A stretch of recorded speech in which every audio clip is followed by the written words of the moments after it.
बिस्मिल्लाहिर्रहमानिर्रहीम। अस्सलाम वालेकुम। मैं उम्मीद करती हूँ कि आप सब खैरियत से होंगे। जैसा कि आपको मालूम है कि हम दूसरा चैप्टर स्टार्ट कर चुके हैं। आज का हमारा टॉपिक है आलाते ज़र एतबार। हमने पिछले लेक्चर में एतबारी ज़र के हवाले से पढ़ा था। तब मैंने आपको कहा था कि इसके जो भी इंस्ट्रूमेंट्स हैं उसको डिटेल्ड एक सेपरेट लेक्चर में हम कवर अप करेंगे।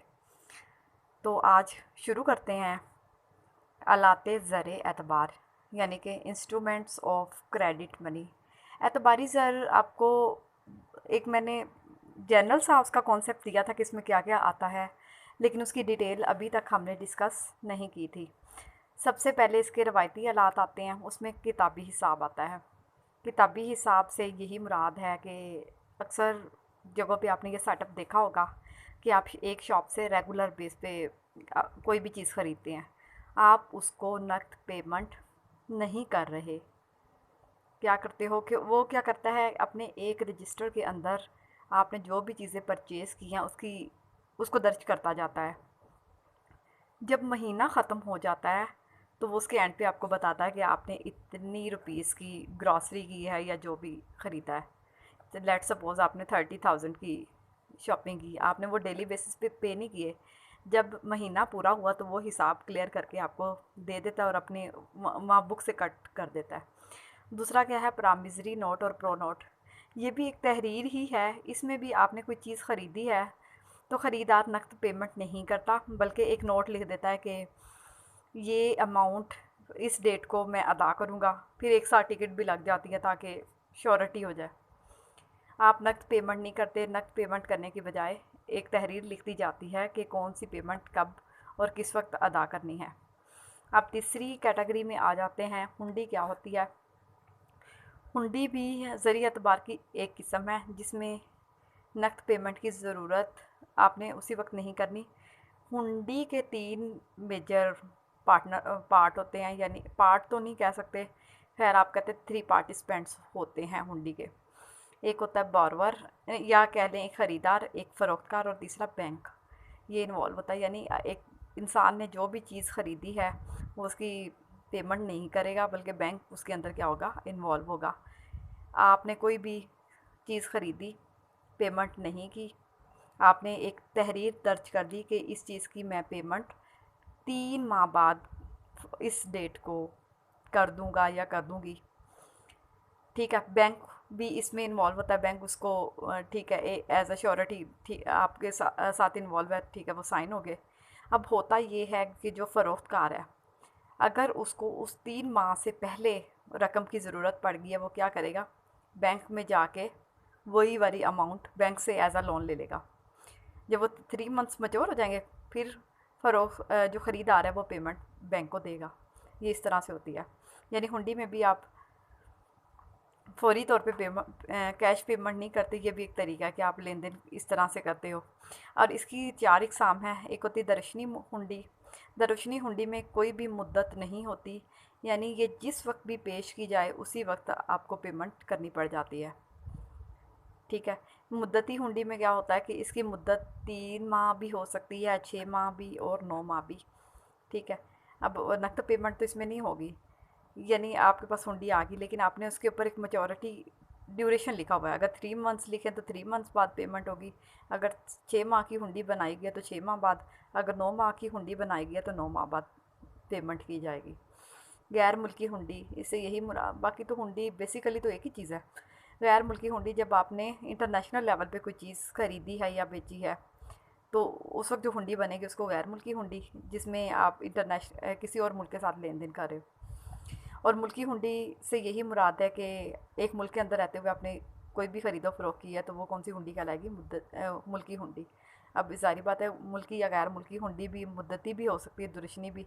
दुरुशनी हुंडी में कोई भी टाइम पीरियड इन्वॉल्व नहीं होता, यानी आपने जिस वक्त हुंडी पेश की उसी वक्त पेमेंट आपको मिल जाएगी। मुद्दती हुंडी में 3, 6 या 9 माह का अरसा दरकार होता है। गैर मुल्की हुंडी, जब आप गैर ममालिक से लेन देन का जो सिलसिला है आपके आउट ऑफ कंट्री हो तो वो वाली हुंडी गैर मुल्की हुंडी कहलाएगी। और मुल्की हुंडी जब मुल्क के अंदर लेन देन करते हैं तो मुल्की हुंडी कहलाएगी। अब चौथी कैटेगरी हम पढ़ने जा रहे हैं, रवायती यानी एतबार एतबारी ज़र की, वो है चेक। चेक क्या होता है? आप सबको मालूम है, या आपने अपने पेरेंट्स में या किसी बड़े भाई को अक्सर चेक लिखते हुए तो देखा होगा। ये क्या होता है, एक पेपर ही है, इसके ऊपर आप अमाउंट मेंशन कर देते हैं। आपने बैंक को ऑर्डर दिया है कि मुझे ये अमाउंट चाहिए, लेकिन चेक भी उसी सूरत में कैश होता है ना, अगर आपके अकाउंट में वो रकम मौजूद हो। अगर आपका अकाउंट ज़ीरो पे है तो आप चेक नहीं लिख सकते। ऑर्डर भी उस चीज़ का किया जाता है जो आपने बैंक में डिपॉज़िट करवाई होती है, ठीक है। चेक बेसिकली आपकी तरफ से बैंक को किया जाने वाला हुक्मनामा या ऑर्डर है कि आप बैंक को ऑर्डर कर, आप एक अमाउंट लिख देते हो, लेट्स सपोज 10,000 निकलवाने हैं। आप हुक्म दे रहे हो बैंक को कि वो आपके अकाउंट से 10,000 आपको दे। अब चेक की भी इकसाम है। सबसे पहले होता है हामिल चेक। हामिल चेक में किसी भी किस्म की शनाख्त की ज़रूरत नहीं होती।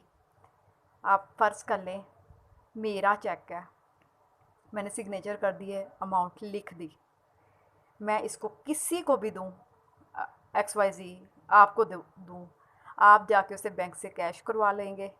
बैंक कोई शनाख्त नहीं करेगा, ना कोई आपकी वेरिफिकेशन होगी। यानी ये हामिल चेक, जो कोई भी बैंक को ये चेक देगा, चेक उस यानी पेमेंट उसको मिल जाएगी।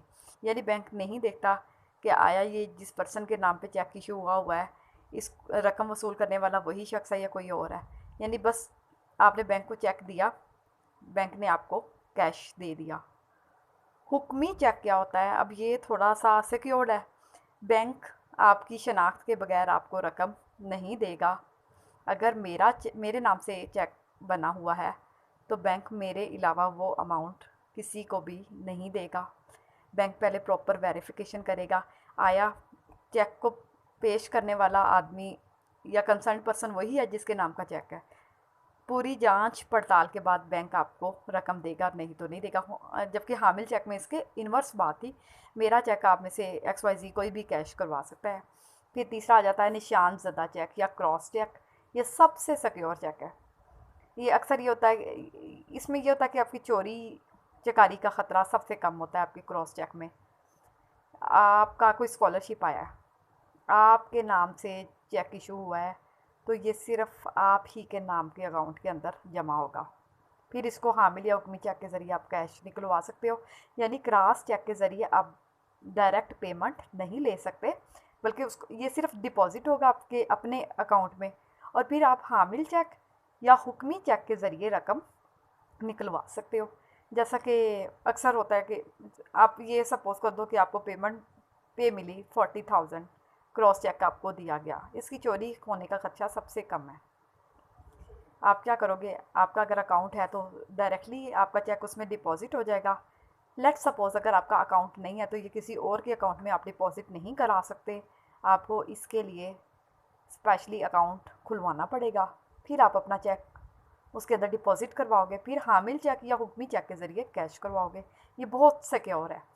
अगर ये चेक गिर भी जाए तो आपको डुप्लीकेट इशू हो जाएगा, यानी इसकी चोरी या रकम को इधर होने का ख़तरा सबसे कम होता है। सफरी चेक भी सिक्योर्ड है। जब आपने एक जगह से दूसरी जगह जाके करना है तो आपको चेक बना दिया जाता है कि आप, क्योंकि अगर HBL की हम बात करें या कोई भी बैंक्स हो, हर बैंक की हर शहर के अंदर ब्रांचेस मौजूद है, तो चेक ही आपको बना दिया जाता है। आप लाहौर से कराची ट्रैवल कर रहे हैं, आप लाहौर की बजाय कराची के HBL से भी वो रकम निकलवा सकते हैं। फिर आगे क्या आ जाता है, बैंक ड्राफ्ट। ये भी रकम की मुंतकिली का सबसे बेहतरीन और महफूज तरीन तरीका है। बैंक ड्राफ्ट क्या होता है, ये एक बैंक का ऑर्डर होता है, वो दूसरे बैंक को देता है कि आप ये रकम दे दें। आप लाहौर में हैं, आपने कोई भी रकम या कोई फ़ीस जमा करानी कराची के अंदर, आप लाहौर की ब्रांच के पास जाओगे, वो आपको बैंक ड्राफ्ट बना देगा, आप पोस्ट कर दोगे कंसर्न जगह पे, तो ऑटोमेटिकली वो रकम कंसर्न जगह पे या उस इदारे को ट्रांसफ़र कर दी जाएगी। इस तरह से रकम चोरी या गुम होने का खदशा ख़त्म ही हो जाता है। और कफ़ालतें या बॉन्ड्स, ये थोड़ा सा टॉपिक आपके लिए डिफ़िकल्ट है। कफ़ालतें और बॉन्ड्स ये हुकूमत की सिक्योरिटीज़ को कहते हैं, और बॉन्ड्स भी हुकूमत ही जारी करती है जब इस पर्पस के लिए, जब उसने लोगों से कर्ज़ा या लोन लेना हो। तो ये कुछ आलात थे ज़रिए एतबार के। एक दफ़ा फिर से मैं रिपीट कर देती हूँ ताकि आपको कॉन्सेप्ट अच्छी तरह से क्लियर हो जाए। आज हमारा टॉपिक था आलात ज़र एतबार। इंस्ट्रूमेंट्स ऑफ क्रेडिट मनी, रवायती हालात पढ़े थे। उसमें सबसे पहले आता था किताबी हिसाब। मैंने बताया था कि अक्सर ये जो प्रैक्टिस होती है मोहल्लों की दुकानों में अक्सर देखने में आती है। आपने डेली बेसिस पे जो भी चीज़ ख़रीद रहे हो, आप उसकी नकद अदायगी नहीं करेंगे, बल्कि महीने के एंड पे या जब भी आप उसकी अदायगी करेंगे एक हिसाब आपका बनता जाएगा कि आपने इतने की चीज़ वहाँ से परचेज़ की है। जब महीना ख़त्म होगा तो आपको क्लियर करके वो एंट्री भी वहाँ से क्या कर दी जाएगी, काट दी जाएगी। दूसरा इंस्ट्रूमेंट है प्रॉमिसरी नोट या प्रो नोट। इसमें भी एक तहरीर दर्ज होती है। नकद पेमेंट की बजाय आप तहरीर लिख देते हो कि मैं इतनी डेट को ये रकम जमा करवाऊँगा, लेकिन इसमें बैंक इन्वॉल्व नहीं होता है। हुंडी और प्रॉमिसरी नोट में यही फ़र्क है। हुंडी में 3 पार्टीज़ इन्वॉल्व होती हैं। मैंने आपको बताया था, एक हो गया ख़रीदार। हुंडी तो तभी बननी है ना जब आपने कोई लेन देन किया। ख़रीदार एक तरफ हो गया, फ़रोख्तकार और तीसरी तरफ ख़रीदार, फ़रोख्तकार और बैंक। ये 3 पार्टीज़ होती हैं जो कि हुंडी के अंदर इन्वॉल्व होती हैं। मैं ख़रीदार हूँ, मैंने आपसे कोई भी चीज़ ख़रीदी तो मैं नकद पेमेंट नहीं कर रही, मैं एक स्टेटमेंट दे रही हूँ कि 3 माह बाद मैं इस चीज़ की पेमेंट आपको दे दूँगी। ठीक है, बैंक भी इन्वॉल्व है एज अ श्योरिटी। चले बैंक ने दे दी गारंटी, ठीक है जी। अब होता ये है कि जो फ़रोख्तकार है, आपको रकम की ज़रूरत 3 माह से पहले पड़ गई तो आप बैंक के पास जाओगे, बैंक आपको वो अमाउंट दे देगा। जब 3 माह गुजर जाएंगे तो वही अमाउंट मैं बैंक को पे कर दूँगी। इसकी फिर 4 इकसाम थी जो कि हमने पढ़ी थी। दरशनी हुंडी में फ़ौरन ही पेमेंट होती है, जिस वक्त हुंडी पेश की जाती है उसी वक्त वो रकम अदा कर दी जाती है। जबकि मुद्दती हुंडी में 3 माह का अरसा, 6 या 9 माह का अरसा दरकार होता है।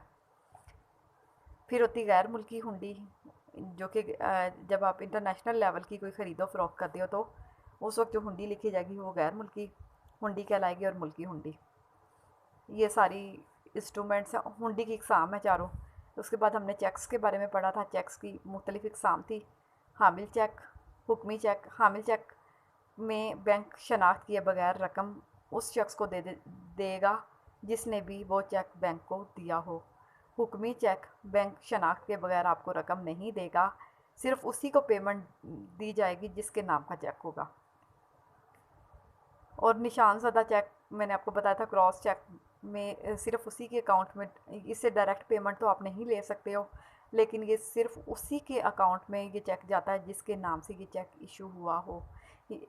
ये सबसे बड़ी, वैसे आपके पास क्रॉस चेक है, आपका गिर गया है तो आपको परेशान होने की ज़रूरत नहीं, क्योंकि ये बहुत ही कोई लाखों में से शायद एक ही केस हो कि एक इंसान जो आपका हम नाम हो, अगर उसका नेम एग्जैक्टली वही हुआ, सिर्फ उसके अकाउंट में जा सकता है, लेकिन इस चीज़ का चांस तो ना होने के बराबर ही है। सफरी चेक भी सफ़र की सहूलत के लिए और बैंक ड्राफ्ट भी रकम को एक जगह से दूसरी जगह पहुंचाने का बाहिफाजत तरीका है। और कफ़ालतें या बॉन्ड्स, इनको क्या है, हुकूमत इशू करती है जब हुकूमत को कोई कर्जा चाहिए होता है। इसकी अभी डिटेल यहाँ पे रिक्वायर्ड नहीं है। इंशाल्लाह आने वाले लेक्चर्स में हम इसको भी मज़ीद डिटेल में पढ़ेंगे कि बॉन्ड्स होते क्या हैं या कफ़ालतें क्या होती हैं। बॉन्ड्स अक्सर आप अनामी बॉन्ड्स ख़रीदते हो कि इतने टाइम बाद जब वो मैच्योर हो जाएंगे तो आपको इतनी, आपने 100 का बॉन्ड ख़रीदा, उसकी मैच्योरिटी है कि 1 माह बाद आपको शरह सूद उस पर मिलेगी, इतने फ़ीसद शरह सूद होने के बाद आपको इतनी रकम मिलेगी। तो थोड़ा सा आपको एक असाइनमेंट मैं देती चलूँ। आप चेक्स की ये सारी टाइप्स, जो हामिल चेक, हुक्मी चेक, नेट से भी कंसल्ट कर सकते हैं और इसकी आप बुक में भी आप देख सकते हैं कि शक्लें कैसी कैसी होती हैं, कि हामिल चेक कैसा दिखता है, हुक्मी चेक कैसा दिखता है। इसके लिए अब्दुल गनी चौधरी की बुक को कंसल्ट कर लें। कोई भी मसला हो तो आप कमेंट बॉक्स में ज़रूर क्वेश्चन करें। इंशाल्लाह मेरी पूरी कोशिश होगी कि मैं आपके सवालों के जवाब दूं, लेकिन अफसोस से कहना पड़ रहा है अभी किसी का इस तरह रिस्पॉन्स नहीं आया, या आपको बहुत ज़्यादा समझ आ रहा है या बिल्कुल भी नहीं आ रहा। अपनी स्टडीज़ को थोड़ा सीरियस लें, अपने टाइम को ज़ाया मत करें, अपना बहुत सा ख्याल रखें। अल्लाह हाफिज़।